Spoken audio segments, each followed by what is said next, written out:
Hi guys, welcome to my second YouTube video.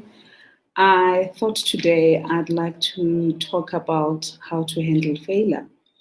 I'm going to give a few notes and on my background on how I have handled failure in my past and people's perception of what it means for them to fail. For more information, you can be able to join my Living with Purpose page on Facebook. Right. My take is our perception of you on what failure is what makes or breaks us. Because successful people view failure as an opportunity to do something better. They view failure as an opportunity to change how they have done something in the past. Now, the ability to get up after having failed on either a business attempt, failed on a test, or whatever thing that you have started, whether it's a project and you've done it, and when you submitted it, it wasn't what it was supposed to be. You started a business, you didn't make money, and you had to close it down. The ability to be able to get back up is the key defining factor, because for me, failure is one step towards success.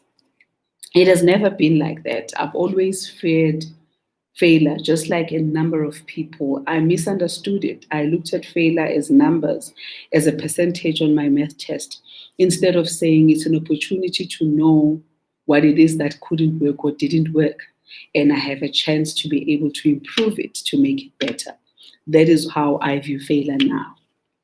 And it is an opportunity that says to me, I wasn't prepared as much as I should have been prepared. And this is the way that I can prepare myself to make things, to succeed in what I'm doing. Success is not a straightforward journey, as most people have us believe.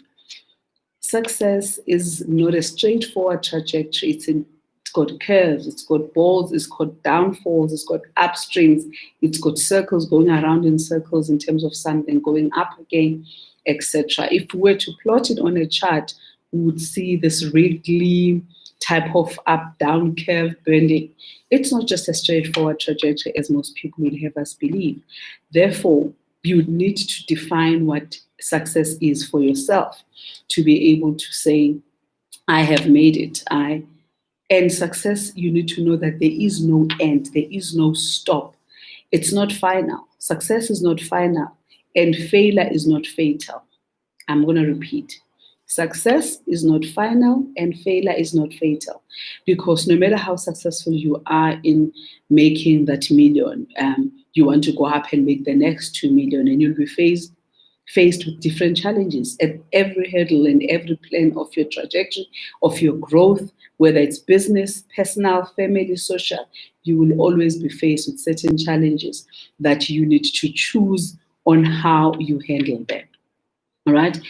And another part is that people need to understand that failure is a blessing in disguise, because it gives you courage, knowing that here I am, I'm still standing. I have failed, I have lost, I have been through things that I never thought I would go through, but I'm still standing. And that is what you need as a human being to help you hold on and survive.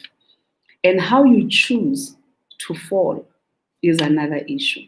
I always say to people, I don't fall on my back, I fall forward. I fall on my knees so that I can hold down and then be able to get up again. But the reason why people fear failure so much is that we base our lives on other people's lives. We look at the person next door in terms of how they are doing, how their success is. We look at our schoolmates, right? And we say they have accumulated this, they've achieved that. They have more money, they have kids, they have houses, they have cars, they have the holiday home. But we need to define what success is for ourselves. For me, success is like running a race. Once you are running a race, if you keep on checking how far the other person next to you or the person following you, you're going to fall dead flat. You might trip over something and fall because you're concerning yourself with the other person's race. You don't know how fast they're running. You don't know where they have been to run that race that morning. You need to be able to look at it for yourself with what you have, instead of defining how you run through life based on the next person. You cannot be able to run your race freely and properly when you're concerning yourself with the people running their own race next to you. As the saying goes, stay in your lane and I will slay in mine. You need to be able to define what success means for you so that you are not fazed and stressed by the hurdles and the challenges that you will come across in life. Now, I always say to people who ask me how I've done it, how I've been able to survive what has happened in my life. And I said to them, I think for me, what has been good is the ability to get right back up after I've been knocked down by life. And I have been knocked down by life. For people who know my story and people who know my life would tell you that I have been knocked down by life, but I've managed to get right back up because I fell forward, I held on with my hand, and I pushed myself right up again. And I've always reminded myself that it's not about the other person's race, but it is about mine. Like, I want to give you 5 key things that we discuss on my How to Overcome Failure course. 1, understand what is the next move for you. Understand what your next right move is. Be still. Pray if you have to. Meditate if you have to meditate about it, right? Think for yourself, what is it that I want to do next? Not what the world is doing, not what other people are doing. What does it mean for me when I move from here? Where am I going? Once you've done that, you've then be able to map a way for yourself. It's like going on a trip. When you go on a trip, you know that I'm going on the N3, I'm driving towards KZN, my destination is Durban. Along the way, I'm going to pass this place and that place. The same with life. Because what is the point of you going about life when you do not have a plan? You can end up anywhere. They say that if you do not have direction, you'll end up in the wrong section. So it is important that you define for yourself what it is, where it is that you are going with your life. That is number 1. 2, seize the opportunity, which relates to my first point. If you have mapped out what it is that you want to do or where you are going in your life, you are ready. So when the opportunity comes, you have been prepared, right? Because they say that success is opportunity when preparedness meets opportunity. So you need to be able to seize that opportunity because you have planned for it. You know what it is that you're expecting. Number 3, don't hold yourself hostage. Don't be so hard on yourself. If you do fail, remember that sometimes when we start things off the first time, we don't know. It's not that you've lived before and had a business in your previous life, right?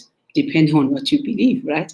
Other people believe in previous lives, but it's not that you as PND was a person living in the 18th century and who ran in the industrialist area and had this business, so you know. There are things that you would not know. You would even fail in 2 businesses that are completely different because you are now operating in a different dynamic altogether. Don't be hard on yourself.